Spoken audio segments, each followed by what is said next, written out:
Alright guys, I have a quick little discussion video today about the G8 and V50. I get this question a lot, and it is, what phones do I recommend the most? What is my favorite pick right now to pick up? So in general, just for your average person, I usually will recommend the LG V50 or the G8. I think these are, for the, again, for the average person, these are the best phones that you can get for price to spec ratio, for features, to the price that you're paying for these phones.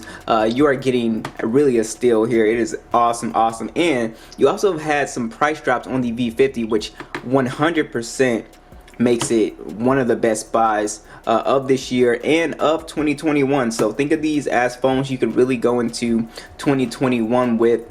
So as you can see, the V50 $359 right now. It's even cheaper actually. You can find one on here for $344, and as you can see, the G8 is $231 right now if you get it on AT&T, the refurbished version as well. And if you want the unlocked version, I think it's like $250. That is 100% excellent deal for what you're getting. So if you look at phones that are $300, $400, say like the SE or the A51, phones like that, these phones blow those phones out of the water, in my opinion, just when it comes to the specs. So let's try to break it down to 5 reasons why I really love these phones. Alright, so number 1 would be build quality. So if you look at phones at $300, they're going to be plastic phones. 9 times out of 10 they will be plastic phones like the Pixel or the A51. These are in the same price bracket, and they're glass and metal phones, and they feel super great in the hand. It gives you a really nice premium feel if you care about that. Another thing about these two phones that's really unique is that they have a flat camera design. So if you look at any other phone, you'll see like a slight raise, like on the A51. Really, any phone, doesn't matter what it is, like the Pixel, as you can see, a raise.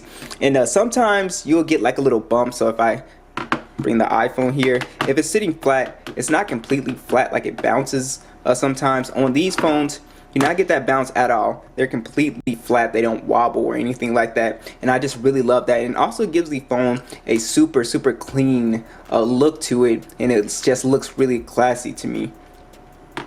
Next is going to be the display. So if you look on most phones at around these price brackets, you will not find an OLED 1440p display on pretty much any mid-range or budget smartphones. You will find an AMOLED at 1080p. You will find those, but you will not find a 1440p OLED display with such a high PPI. The PPI on these phones are in the 500s, and it's extremely sharp when you're looking at text, playing video games, anything, pictures. Everything is going to look extremely sharp and very detailed.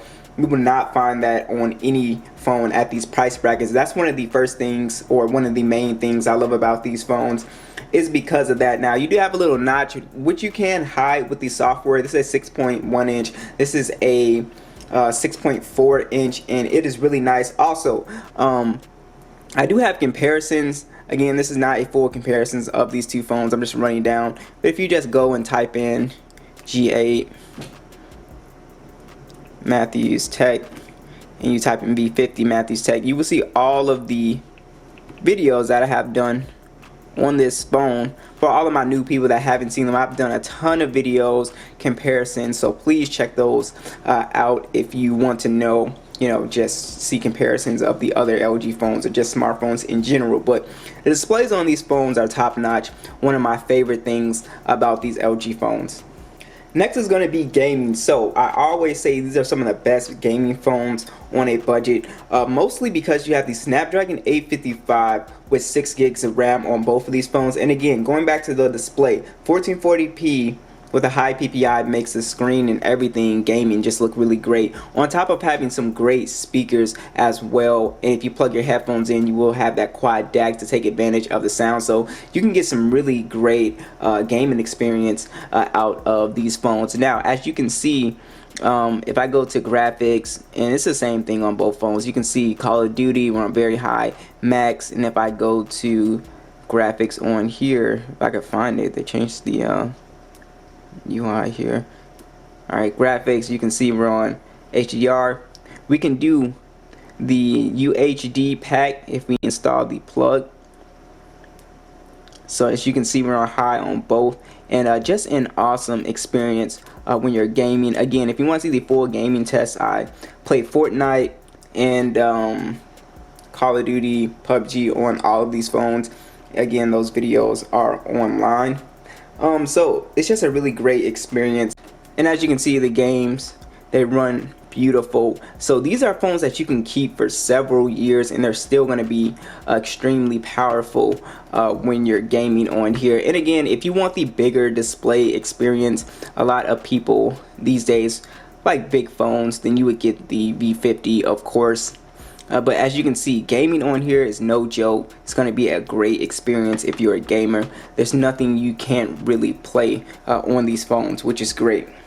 Alright, next is the camera. So these have the same cameras pretty much. They take the same pictures. Again, I have the comparison online, but you can download Gcam on both of these phones and get some excellent shots. It really takes the camera game up a notch depending on what photos you take. Now, you are lacking the telephoto lens on the G8, so just do note that. And you do have that wide angle selfie on the G8 as well. So if you're taking group photos, you will be able to, take advantage of that. It'll be easier if you're in a group and you want to take a selfie. Now, again, if you're going to download the Gcam app, just know when you snap a photo and then you click here, sometimes it'll like mess up the processing. So the best thing to do is to wait. So you just hit and then wait for that little bubble to go away.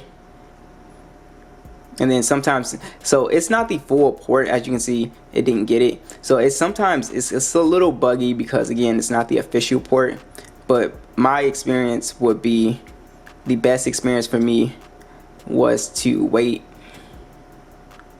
for the little bubble to go away, and then you can see now the picture saved. So again, it is a little bit buggy, but it's definitely worth it to still download it for certain photos. Now, the stock camera app is still great on these phones as well. You can, take pictures. I'll put some pictures up so you can see on the V50.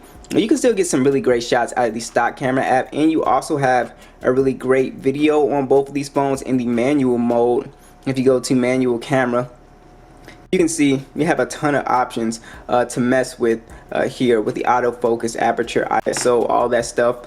So you will be able to get the shot how you want it to if you're really technical about the camera stuff. And last would be just all of the little bells and whistles that you get with this phone or with both of these phones. They're both IP68 dust and water resistant. They both have the quad DAC. They both have very loud, excellent speakers on them. They both have wireless charging, NFC. They have all of the bells and whistles that you would find on most flagships these days, and it's really awesome. So that is something I really appreciate. The battery life on these phones are really great. I drained them. If you guys want to check that out, you usually should get around 8 hours to 8 hours and 30 minutes of screen on time on both of these phones, no problem. So these are two excellent buys. You really won't find a ton of phones at this price point that's going to give you all the bells and whistles. Excellent software with Android 10. These phones will receive Android 11 as far as I know. And yeah, it's just an awesome pickup, especially if you need a new phone going into 2021. These are phones that you will not have to upgrade. They won't slow down. They're going to be very, very nice buys. So let me know what you guys think, and I'll catch you guys in the next one.